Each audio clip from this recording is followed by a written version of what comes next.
सुक ब्रह्मवेता शुण राजन शुद्ध चेता हरित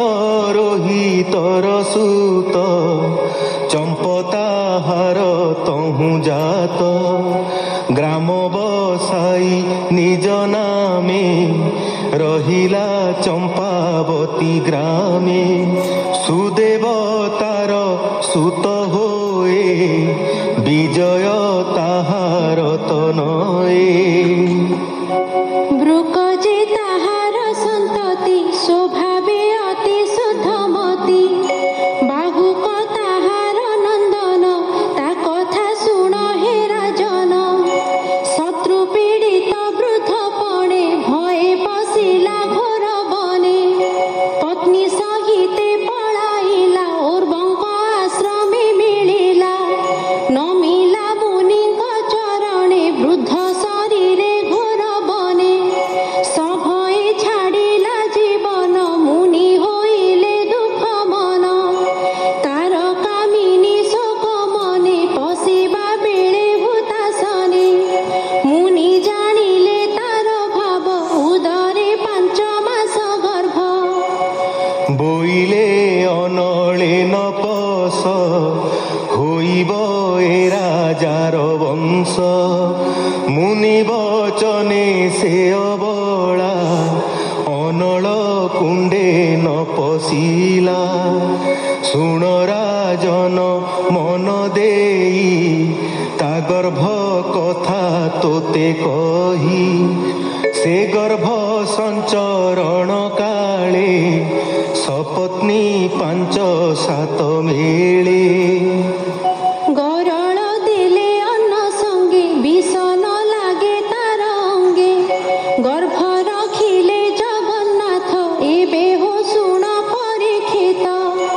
से गर्भ प्रसवर काले मुनि सकल कुतूहले बोलंती गरल संगते जन्म लभिला ए जुगते गरल संगे जन्म जेणु सगर नाम हेउ तेणु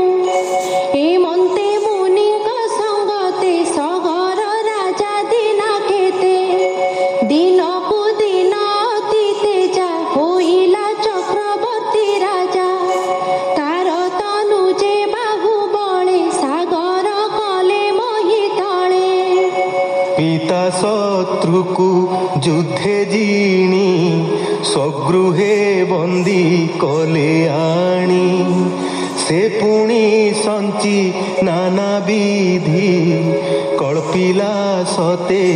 अश्वमेधी अर्व मुनि की होता करी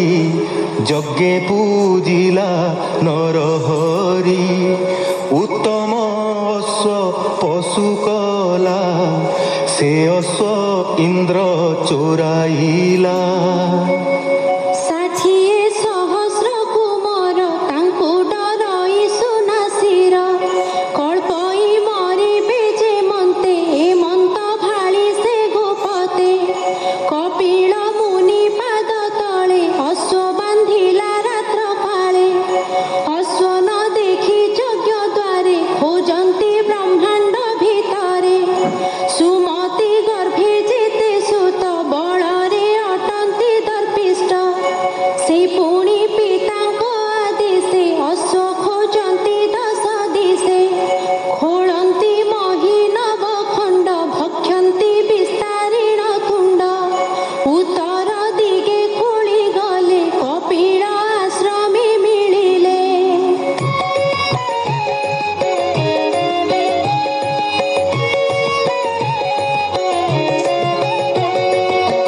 देखिले मुनि सन्निधाने से अश्व छई बंधने कपिल मुनि मुख चाही बोलंती अश्व चोर एही एहाकु रखी न जोगाई एमंत उच्च बाच होई बोलंती खड़ग उंचाई एहार शिर छेद नेई आम्भकु देखि चक्षु बुझे आत्मा को दंभ प्राय बुझे एमंत घोर नाद करी धाइले करे शस्त्र धरी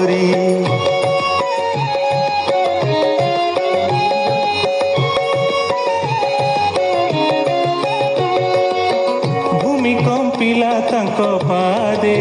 ध्यान भाजिला घोर नादे चाहते उन्मील लोचनी अनल उठिला तो क्षणी महत अतिक्रम दोषे नयन अग्नि मोहारोषे देखती स्वर्गे देवगणी भस्म होइले तत्क्षणी 60 सहस्र एकाथरे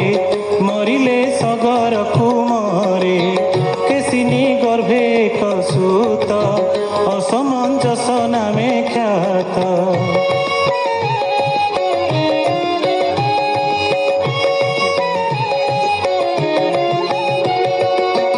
तार कुमर अंशुमान सकल गुणे गुण धाम से थाई पितामह हिते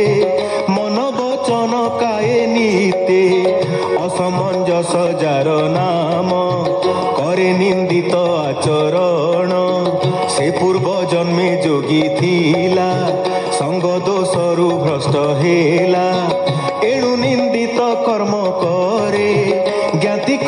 प्रिय आचरे असमंजस नाम जेणु लोकंकु हिंसा करे तेणु